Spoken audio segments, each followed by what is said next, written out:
Good morning. Welcome to Trainwreck Marriage. I'm Dave Touchton. And I'm Susan Touchton.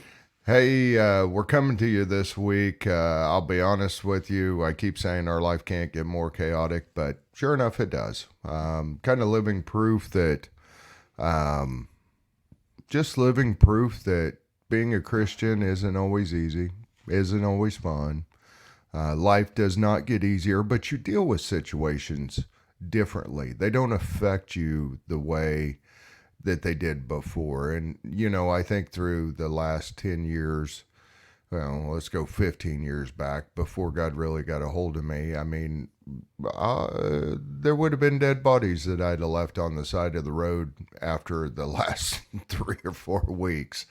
Um, Due to the fact of I felt this needed to be said or this needed to be said, and I needed, some of it was control, some of it was stupidity, some of it was trying to make my father proud, some of it was, I mean, there's a whole list of things, but, um, I ran into a situation where, it's not even somebody I dislike, just somebody I've got a disagreement with and how to handle it and what that looks like. And a friend of ours posted on Facebook, and it slapped me right in the forehead, just like a two before somebody professional baseball player swung. I mean, just almost knocked me down. Um, what she posted was, just because we disagree on issues doesn't mean I won't love you fiercely. It is because God is love that I know how to love. And I guarantee you, I'm more unworthy of that love than you are. And it really just slapped me for multiple reasons. There's two or three people that we've disagreed, and I just keep my distance from because I feel like it's better. Um, Part of it is I want to be right. Part of it is I want them to be wrong. Um, and so this really I've mulled over this for 2 days, so I've had a lot of time to kind of just dwell on who I am. Why do I do what I do? What causes me to do what I do? And where does it come from? And, when we get in disagreements with people, there's usually aggravation. Somebody's mad, somebody's this.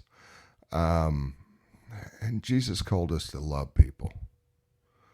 Um, and it wasn't win the conversation, convince them you're right, make sure that they know they're wrong. I mean, when you really kind of start breaking it down, and I am 1,000 times better than I was 15 years ago by all means, but I still have it. And this one kind of hit me, and I don't know what she's going through, or maybe it was just for me, but I guarantee you that I am more unworthy of the love than you are. That shows a lot of humbleness. That shows a lot of caring, because it really is one of those things that you're willing to put you beneath them as they're being better, which again just really kind of slapped me in the forehead of when I deal with people I disagree with. How do I handle that? My MO's usually I get angry, and then I kind of calm down, and then just like I'll avoid them. It's easier. Um, so it's really been one of those things that's been enlightening, and I wanted to share it this morning and kind of start it off. And if we get time, I got one more that just was another soccer, and if nothing else, it'll be for next week. Well, and I think, we're living in a time now, and the world right now, probably more than or as much as we've ever seen it before, is living in disagreement. And, that what she posted was a beautiful thing, is because we are not going to agree with everybody. We're not going to have the same values as everybody. We're not necessarily going to have the same thoughts, beliefs, all of that. And so, but in spite of all that, Jesus calls us to love everybody, because they are all, everyone is a child of God. He formed and created everyone. And by their choices, their upbringing, a whole lot of things that we don't need to necessarily go into, they have different thoughts than we do. They have different values than we do. They have different perspectives on things than we do. But we're called to love each other as if we were loving another family member, and that's kind of a hard concept to grasp when they may be so far from what you believe or think. Now, that doesn't necessarily mean that we have to hang out with them all the time, that we need to spend a lot of time with them, that we need to, because if you look at the accounts of Jesus, and he was on a journey, and people came to him and people followed him. He spent time with really 12 people. He spent a lot of time, close knit time with them, but only with 12. The rest of the people that he encountered or that he loved or whatever, he had an encounter with them. He didn't necessarily spend a huge amount of time with them. So, you know, we want to find, I think, people that can be part of our, you know, I've got a couple ladies that I really want to get close to, so that, because we have a lot of the same beliefs, we have a lot of the same thoughts. They're an encouragement to me, and I'm an encouragement to them. And so those are the people that I want to hang out with, for lack of a better word. And but still love everybody else in the process. And so I think, you know, granted, we don't necessarily agree with everybody, but God does call us to love everybody because he loves us unconditionally. And like that, whatever post said is, you know, I'm more unworthy of his love than probably you are, which is recognizing that we have sin, we have faults, we are not perfect, we are unlovable too, but that we just learn to accept and love and then agree to disagree, for lack of a better word. Well, I think that I think this leans into, when you disagree with someone, do you ever ask why they think that? Or do you get on the defense? You know, I dealt with a gal, great gal, see her once, maybe once a year, once every 2 years. Now in a store, God will bring us together. But she's a lesbian. She has a husband. And, you know, some people would automatically go down that road. God did not give me that. God was just like, love her. Just share what I've done for you. Just no condemnation, no, hey, you need to change, nothing.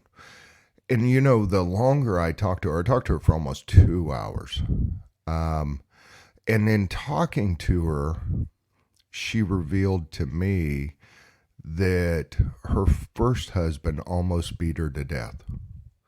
And she said, I'll never do that again.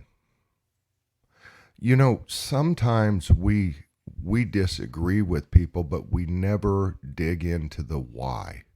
We never care enough to dig into the why. We're just wanting to prove that our point's right. And I mean, maybe you're not that way, but most of the time, I mean, in my lifetime, very rarely do I ask why. I'm getting better about that, of why do you believe that, or why, you know, what's going on? What's happened? You know, asking some very basic questions. But it also is about relationship, because I started with my story and how God had moved with us, more than starting with her story and how I thought she was wrong. So, you know, it really kind of, this week I've really been convicted to a point of talk to them. Don't assume that their story's like yours and that they're wrong and they shouldn't have done it and so on and so forth. Start building a relationship. I went to a recovery meeting. A church is getting ready to start a recovery ministry.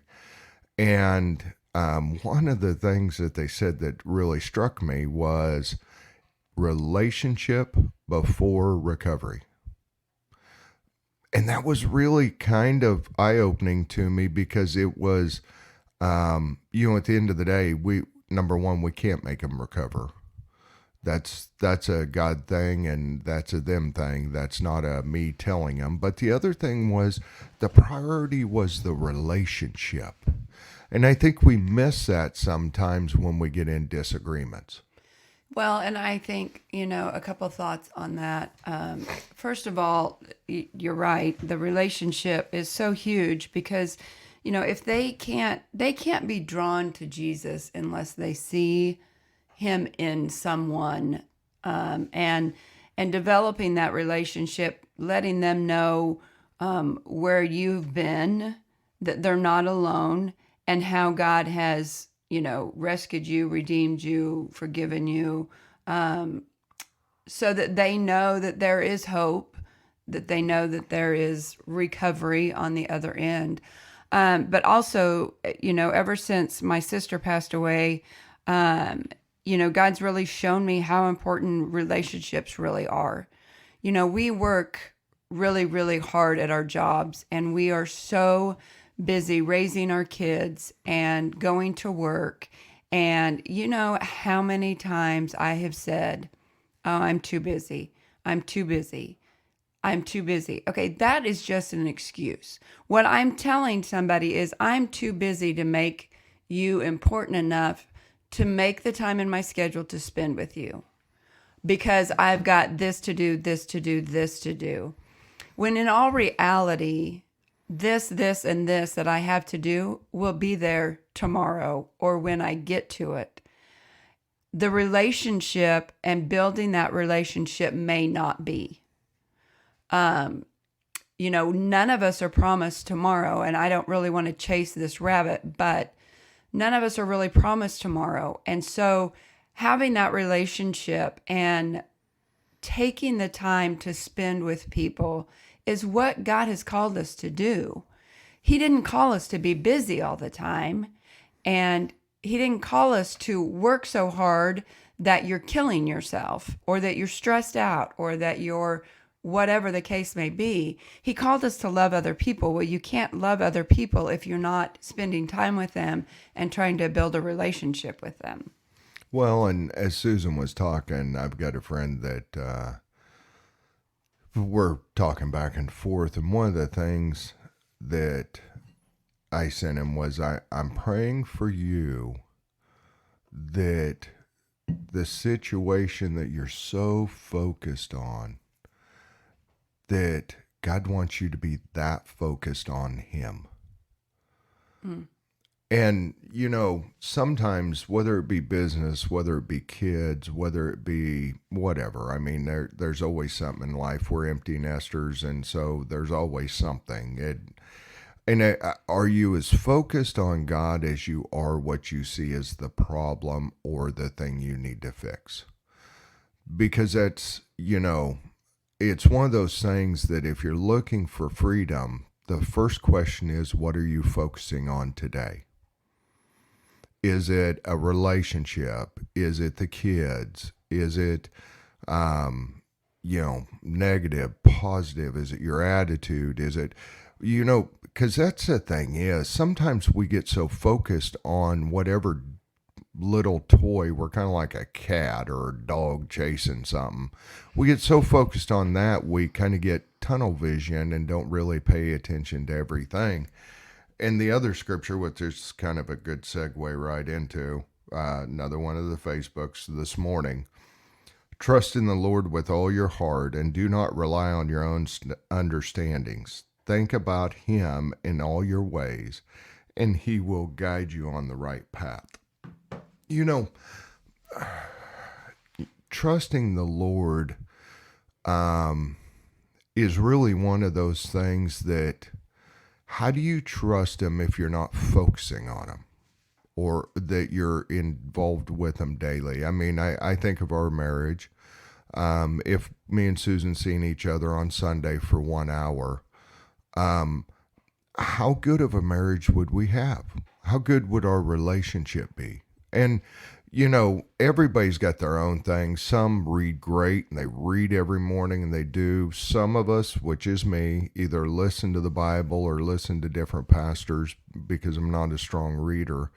But it's not that it's right or wrong. It's, are you spending time with him? And what does that look like? Because you know, the stress we carry in the world is by choice, and it's called control. And I trust me, I know it because I am. But when you don't rely on your own understanding, that kind of segues really great into, you know, we think we have control of our world and our day to day. And as Susan said, when her sister died, she found out very quickly she's not in control. And, it really is a thing that should make you pause today. Well, and your own understanding is going to lead you astray, and it's going to, you're not going to understand why things happen and all of that, and trusting in the Lord, like David said, if you're not spending time with him, how can you trust him? And honestly, there's times when things are really difficult and bad things happen. How can you trust in the Lord when things aren't going the way that you think they should be going?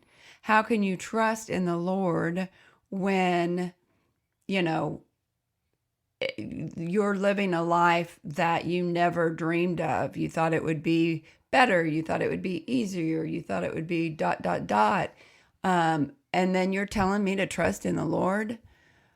But it goes on to say, lean not on your own understanding, because we don't understand what his plan is. We don't understand that his plan is to prosper us, to give us love and self-discipline. And, and so what our understanding is so far from what his understanding is. And so then it becomes hard to trust him because, well, he's doing this to me or this has happened, versus just trusting that his plan is better. I've had more than enough opportunity to realize that no matter what happens, I have to trust his plan, because it looks absolutely nothing like what I thought it would look like. Never in my wildest dreams did I ever think in my lifetime that I would lose my 3 siblings. That was not part of my plan. We were supposed to live this life all together. We were supposed to take care of our parents. I was supposed to have help with that. Never did I dream that that would be the case. But God has a better plan, and I have to trust that plan. Otherwise, I will go crazy. And so his understanding and his plan and his ways are better than my ways. And I can only sit here and say that truthfully because of the amount of years that I have spent trying to be like him, reading his word, listening to Christian music, feeding myself things of him. Otherwise, it would be very difficult for me to trust his plan, because I would have all of my mind, it would be all about me instead of about him. And it's by the grace of God that, and I pray, Lord, draw me close to you. Show me show me more of who you are. Help me to trust you more. And again, it's just been years of following him and trying to get close to him that I'm able to fully trust him. Well, and I think it's one of those things. You said a key word, and it really kind of tinged me was expectations. What you expect. Here's what I expect to happen, and then when it doesn't happen, then God must hate me, or I've done something wrong, or this, that, or other. And sometimes, I think of the Garth Brooks song as we're sitting here, unanswered prayers. Sometimes we pray for things that are frivolous that God already knows is not what we need. And the thing is, we go through this life thinking that we've got control over things, and here's what I expect to happen. Then when it doesn't, there's a big blow up, and there's a big concern, and there's a big dot dot dot. Whatever your MO is, eating, negativeness, the alcohol. I mean, really, it's all over the board. You feel something in that void that's not God, and it's because our expectations were not met. Somewhere, either we know that we should have done it and didn't, so we're kind of guilty, so we kind of blame or do whatever. Sometimes it is, I mean, Eli told me when he was 12, I think, he's going to be a professional ball player. Awesome. Dude, all it takes is practice and hitting 300 balls a day. You can do it. But he didn't end up being a professional ball player. And so, it's how you adjust to those things. Is it you or is it God that's setting the expectation? And I think sometimes we set it so high that it's unreachable. It just really, it's unrealistic. And then we put pressure on our kids to perform the way we expect them. In sports, I know I did. I expect you to play perfect every game. I don't expect errors. You need to clean it up. And, but really at the end of the day, did any of that matter? None of our kids have played sports in college or professionally or anywhere. But when they were growing up, my expectations helped sideswipe who they are. And I guess that's when you apply it to your life. Do you expect things to go really well every day? And then when they don't, whose fault is it? Instead of saying, okay, God, I don't know why we're here, but do you have something for me to learn? Is there something I'm supposed to learn through this aggravating time, this situation, because I can promise you this, if you don't ask the question, you won't be looking for an answer. He will have to sideswipe you like he did this week and just nail me in the forehead with the 2 before. Well, and I think I would venture to say that when we have expectations, and that's generally when I am at my most, when I get most disappointed, is when I expect David to, for an example, I expect him to get up and help me clean the house when he sees that I am busy doing all this stuff. Now, I won't say anything to him, but I just expect that he sees that happening and him to get up and do it. Well, I'm disappointed 9 times out of 10 because I have set that expectation. That does not align necessarily with God, but it's just an expectation that I have set. So, do your expectations align with what God has for you? Because if they don't, then 9 times out of 10, you're going to be disappointed. And I was, when David was talking, it made me think of, so yesterday, God gave me, I don't know, I just wrote some things down about having faith and increasing my faith and trusting more. And I wrote in my journal that that's a scary prayer to pray is, Lord, increase my faith. Help me to have more faith. The only way for God to help me, to give me something, the only way for God to increase my faith is for him to give me something difficult so that I have to rely totally on him and have the faith to believe he will see me through it. Increase my faith is like saying, give me something that is too difficult for me to handle on my own so that I have to trust in you. And in Luke chapter 8, verses 40 through 56, it talks about the woman who is fighting through the crowd to try and just touch the hem of Jesus because she believes, she expects to be healed from 12 years of bleeding. So she fights through the crowd. She just touches his garment and she's immediately healed. But she had 12 years of bleeding that no doctor, no anything could fix. But she had enough faith. She knew Jesus well enough to go to him and just touch his garment. If I just touch his garment, I know I'll be healed. And then in that same passage, in that same area, Jairus had come to Jesus because his son was dying. And so he just said, if you will, go. And his son was, long story short, his son was healed. But he expected something from Jesus. Otherwise, he wouldn't have went to him. And he knew who Jesus was. He knew that he could heal. And so he went to him. But it says, have enough belief. I put, have enough belief, faith, and you will be healed. You have to suffer in order to be healed. The message is believe, have faith. Trials will come. It is having enough faith that he will heal you through them. I don't know why he doesn't heal some people from sickness or from dying and not others, but I have to have enough faith that his promises are true and that he has a plan, and that Isaiah 55, 8 through 10 is factual, and take comfort in knowing that he says, for my thoughts are not your thoughts, neither are your ways my ways, declares the Lord. As the heavens are higher than the earth, so are my ways higher than your ways, and my thoughts than your thoughts.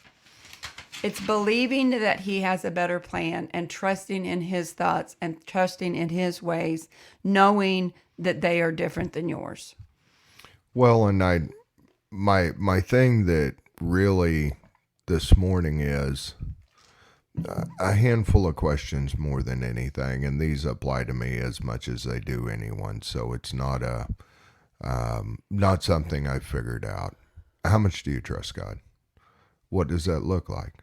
When things get stressful, what do you do?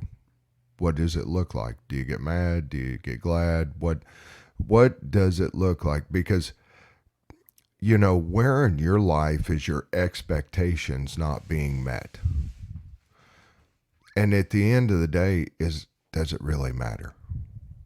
I mean, yes, there are things that do matter, but realistically, we're not promised tomorrow. Yes, we have to plan. Yes, we have to assume. Yes, we have to go on. But I guess that, I think of, I don't even know what scripture is, but my yoke is light, or, and the thing is, I guess, how are you carrying yourself today? Are you wanting to change things, or are you happy where you're at? Because that's the beginning of the discovery, is asking yourself the question, are you happy where you're at? And if not, why? Is it expectations? Is it because life isn't fair? Because I'm here to tell you life's not fair. I deserve this. I don't know what your situation is, but as we wrap up today, I really want you to focus more on you. Not everyone else, not why you're upset, and they should have, and we should have, and the kids should have, and I expected this. But it really comes down to focusing on you, of why do I not love people fiercely? Why am I angry? Why am I disappointed that didn't happen? Because again, Today's just a really questioning myself more than it is anything. And all these questions run through my head of who am I truly? Am I truly someone that trusts God or not? And if I don't, why? And have that conversation with God. I'll trust you. And here's why. He's a big boy. He's got broad shoulders. If he can make the universe, he can walk you through this. And so I just encourage you today to really start asking yourself the tough questions and quit being mad at everybody when your expectations aren't met. Because a lot of times you're creating your own stress. And so we just love you guys, and we'd appreciate you sharing this with your friends, and just go through today in a different way. Just start asking questions that you've never asked yourself before, because then you can find peace and joy. Hey, we love you. We hope you have a great week. There's a purpose and a reason. If it's to help other people, then so be it. If it's to be molded and shaped into who he wants us to be and who we will be in glory, then so be it. But the beauty of it is when we do get to heaven and when we do get to our eternal destination, we will not have to deal with any of this anymore. And if we can keep an eternity mindset, which, trust me, is not an easy task. But if you just remember that this life is a journey to the other side, where there will be no tears, where there will be no suffering, where there will be no sickness, then just know that's coming. The journey's difficult. The journey's hard, but it's making you into who he wants you to be. And as a final thought, as we wrap this up, that's why your testimony is so critical. Because of everything Susan said, you have two choices: either help other people or live it alone. The only way you get refined is by heating it up. Yep, going through the fire. So, we want to leave you as an encouragement that you're not the only one going through crap this week or this month or this year. Everybody has their own baggage, but the more you start talking about it, the more you can help other people and make them realize that they're not alone. Hey, we love you guys. Please share this podcast, and we should talk to you next week. Yes. Have a great week.